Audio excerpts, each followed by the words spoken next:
Hello there, how are you doing today? Do you feel like doing some DIYing with me?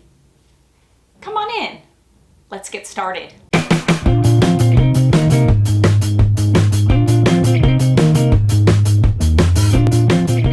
Boy oh boy, do I have a DIY in store for you that I think you're absolutely gonna love because I love it. It came out better than I anticipated. I did it using the majority of items that you can get at Dollar Tree just about any time. I did incorporate a couple other budget-friendly items that are gonna cost you about 25 cents a piece that you can get at any hobby store. But for the most part, this DIY turned out amazing. It was done on a budget and I love the outcome. Let me know what you think. I'm gonna quit my gabbing. Let's jump into it and let's do some fall decor DIYing on a budget, because that's what we do here. Who is today's KB Creations Crafter of the Day? You'll want to stick around to the end of the video to see if it's your creation that's being featured in today's video. Let's just jump right into this DIY, shall we? You're gonna need 12 Jenga blocks and we're gonna glue 6 of them together just like you see me doing here, and you're gonna need 2 sets of 6. Now for this next step, I pulled out my wood craft cubes. Ask me why, I'm not really sure. When I had my Jenga blocks out, I could have just used those, but you see how I am adhering them onto the base of my Jenga blocks. I am doing 2 side by side and I'm gonna go 8 high, and I'm gonna do that on both sets of 6 Jenga blocks. And this here is what you should be left with. I'm gonna give these thingies a nice good, whoa. That looks like this container was left open. Oh my, really? What happened? That is an example of not closing your paint properly and it thickening up. Anyway, I'm gonna go with it. So the base of these contraptions, they're gonna get a good couple coats of Apple Barrel's chocolate sprinkle. And I'm only doing the base because the top isn't gonna show. Some felt is needed for this DIY. I'm using this Harvest Orange. I'm folding it in half on the long side. Then I'm gonna go ahead and give it a good cut. A perfect cut isn't needed. Then I'm gonna take and run a bead of hot glue right along that short side because I wanna add raffia. Now to add raffia to this, I found an easy way to do that is to attach raffia to some twine. If you take 2 or 3 pieces of the raffia, you place it under the twine and just kind of tie it around it. You can then attach raffia to a piece like this felt very easily. Does it take a bit of time to attach it? It does, but look at the outcome. You're gonna get a nice full, I guess, piece of raffia that we can easily then attach here to the bottom of this felt. To me, it's a lot easier than hot gluing the raffia on piece by piece. Once I've got it attached, I'm gonna give this raffia a good haircut, and I'm not gonna throw that raffia away because it can be attached to another piece of twine if I need it. I'm gonna do this to both pieces of that felt because remember we cut that felt in half.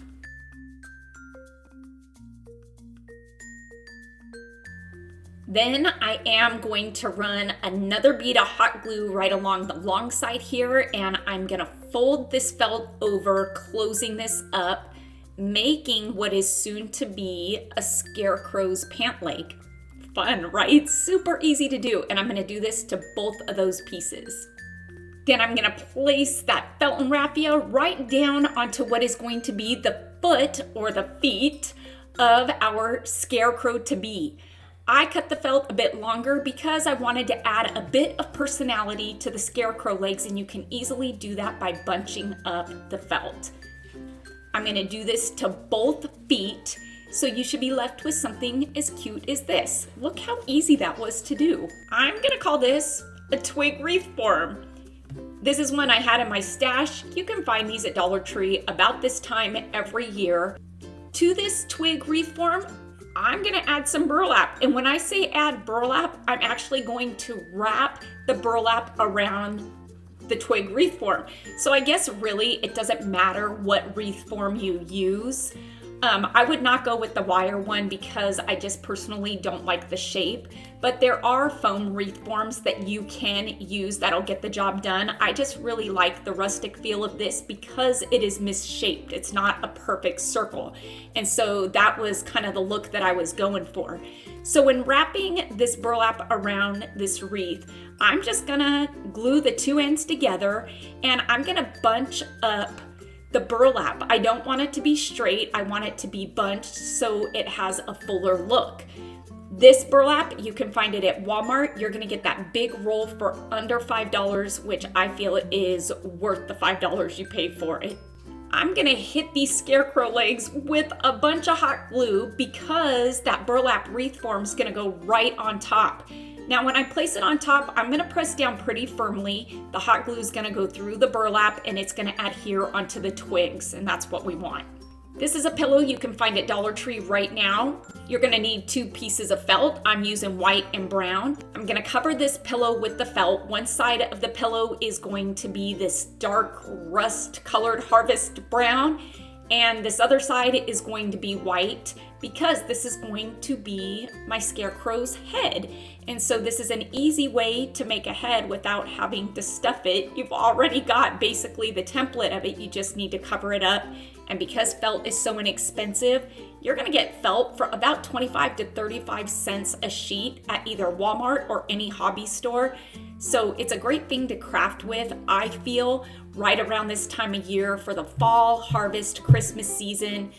It's one of those things that I always keep in my stash for this time of year. Just using a bit of hot glue and some felt, look at that. Easy peasy. We've got a scarecrow head, but my scarecrow needs a face. Yes, you do see a hat on there. I have not shown you how to do that yet. Spoiler alert, that is coming, but I was putting the hat on the head so I knew exactly how far down to actually start the face. I like to draw in my face with pencil because I feel like it's less intimidating. For whatever reason, it must be kind of a mental thing. I can draw it in easier with a pencil than go back in with, say, some puffy paint or a marker and fill it in. And I feel like I get a better outcome because I don't overthink it. I feel like when you use paint, you're kind of worried about messing up because you kind of only get one shot. But when working with a pencil, I feel like it's a lot easier, like I said, to draw in the features of what is going to be the scarecrow face. And I am just keeping it very basic when I do this because I don't feel like it needs to be anything more than that to achieve the look that we're looking for, or that I'm looking for. Dollar Tree has this fabric paint. I wouldn't quite call it a puffy paint, but it does add a bit of texture. And so that is what I am using for my scarecrow face because it's easy to apply, it's a bit thicker, and it adheres well to fabric. So I'm gonna do the eyes in this black. This was an orange that I had in my stash. It wasn't quite as bright as I wanted it to be. Dollar Tree has a brighter orange, but there again, I'm using what I have in my stash. I'm trying not to add to it after purging and decluttering it. So I figured if this color isn't quite what I'm looking for, maybe I'll just go over it with some acrylic paint. But as I'm doing it, I'm seeing that this is gonna be fine. It's gonna work. I'm just gonna put a nice thick coat on it.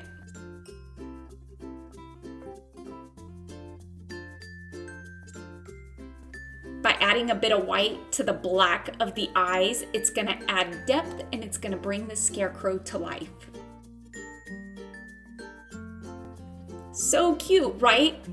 And there's no need to go for perfection because the more imperfect the scarecrow's face is, the more perfect it is. It's gonna add personality to it. I added enough raffia to the twine knowing I was gonna wanna use this for the hair under the hat. And so to the top of the pillow there, I'm just gonna do 2 rows of raffia, one being the back of the scarecrow's head and the other being the front where it will be just bangs. Now here you do see me with the pillow before I did any detailing to it because I wanted to measure out how big I needed the hat to be. And so yes, spoiler alert, it's kind of out of order. Once I got the piece the size I needed it to be, I went ahead and folded it in half, and just by cutting a half circle, you're gonna get a circle that is even on both sides. Easy, right? That's a simple trick. For the top of the scarecrow's hat, I'm gonna take one full piece of felt, taking those corners, I'm gonna pull them in, and I'm gonna make somewhat of a cone. I don't want the top of the hat closed, so I'm gonna leave that opening. Now it really is just a matter of how tall you want the hat to stand is going to be how far down, I guess, you glue the felt together. I'm happy with this length here, so I'm gonna go ahead and cut off the excess felt, not throwing it away. And I'm just gonna glue the top of the hat here onto the base. Yes, and I'm gonna use just hot glue to do that. Who knew a hat could be so easy, right? It does need some stuffing, and that raffia that we saved is the perfect filler coming out the top of this hat, this scarecrow hat. Taking some of Dollar Tree's burlap ribbon, I'm gonna glue it to a piece of that scrap felt that I have left over, the orange felt, and I thought that this would be a fun addition to the hat right above the brim, giving it a bit of personality, adding more color to the hat than just the green felt. Oh my word, my favorite part of every DIY. It's winding down. Our DIY is coming together. On the top of my scarecrow head there, I hit it with a lot of hot glue to adhere this adorable hat onto our scarecrow head. Oh my word. Our scarecrow needs a bit of a haircut. Let's get some of that hair out of its eyes. And oh my goodness, this is adorable, right? Don't throw that raffia away because you might need it. Not for this DIY, but maybe another one. This is a chalk palette that I've had in my stash for years.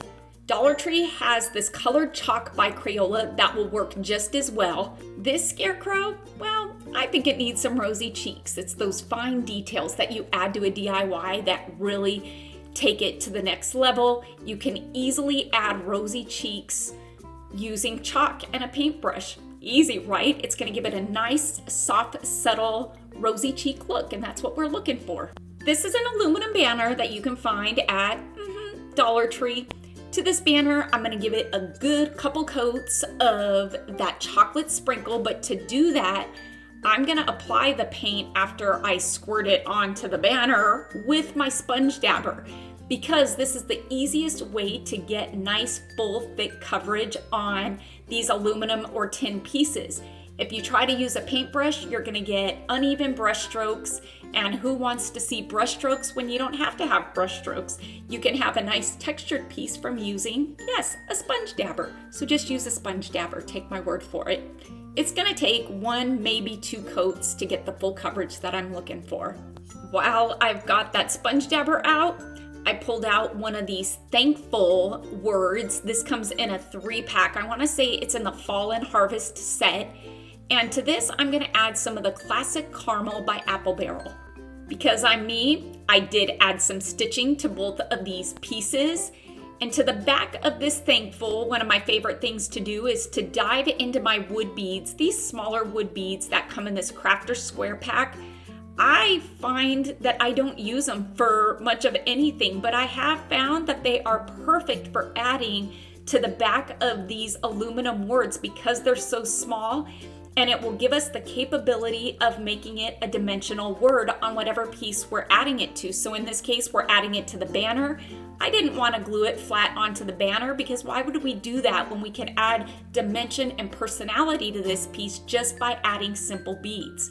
So hot glue works good, and would you look at how great that looks once you just put it on that banner? I'm telling you, adding something as simple as these beads really adds so much to a DIY when you make it dimensional. So on the back side of this banner, I'm gonna hit it with a bunch of hot glue because this banner is gonna go across our burlap wreath form, sure, the body of our scarecrow. And to the top here, that's where our scarecrow's head is gonna go. Cute, right? We're not done though. My scarecrow needs arms. So because I had a second piece of this orange felt, I decided to go and make some arms using it the long way, not the short way. I wanted the arms and needed the arms to be a bit longer than the legs were. So by cutting 2 pieces, just kind of guesstimated, I guess, I'm gonna make arms. And the arms need some raffia too, so I'm gonna add some of my raffia. Isn't that such a cool hack? I just put it in a movie, made some raffia strips with twine, and it makes it easy. Along that long side here, we gotta close up that arm. So I'm gonna hit it with some hot glue and just fold that felt over. You're gonna need 2 of these because our scarecrow has 2 arms unless a crow's eaten the other one off. Just kidding. Oh my goodness, I'm really corny, I am. To the arms, I added a little bit of raffia. These arms here, I just hot glued them to the back there and hid it behind the hair. I added a Jenga block right under the head because I wanted to add a bow tie to this and I wanted it a bit elevated. So taking some green felt, this was that scrap piece that I told you not to throw away, by bunching it up in the middle and just wrapping a piece of felt right around the middle there, it's gonna gather it and it's going to make us a green felt bow tie for our scarecrow that I am then going to hot glue to the Jenga block. Oh my word is all I have. What a fun piece is this, right? A fun rustic scarecrow. What do you think? Who is today's KB Creations Crafter of the Day? It's going out to Marie Brown, who's bringing to us her recreation of my Halloween arrows. Marie, I love the twist of making it a yard stake. Thank you so much for sharing your recreation with us today. This scarecrow? Easy, made on a budget using items from Dollar Tree. The inspiration for this scarecrow came from a subscriber who DM'd me on either Facebook or Instagram. And gosh, I hate that I didn't screenshot who it was that sent me this DM because the inspiration actually came from this person, and I wish that I could give her a big thank you for the inspiration. She saw a piece very similar to this at one of her local hobby stores, and it was not a budget-friendly piece, and she asked me if I could recreate something very similar to this using Dollar Tree items, and I told her I most definitely think that I could. I want to say thank you so much. I am so sorry that I don't have your name, but please comment below so I can pin your comment so everybody can know who the amazing subscriber was who saw this piece and it brought this amazing scarecrow DIY to life. I hope you all enjoyed this DIY scarecrow. If you want more inspiration from some of my fall favorites, make sure to click on the link right over here and it will take you to some of my past fall favorite DIYs. Until next time, everybody, I hope you have a fantastic day. Happy crafting on a budget. Stay happy, stay safe, stay healthy, but most of all, stay positive, please, because I am. Bye for now, everybody.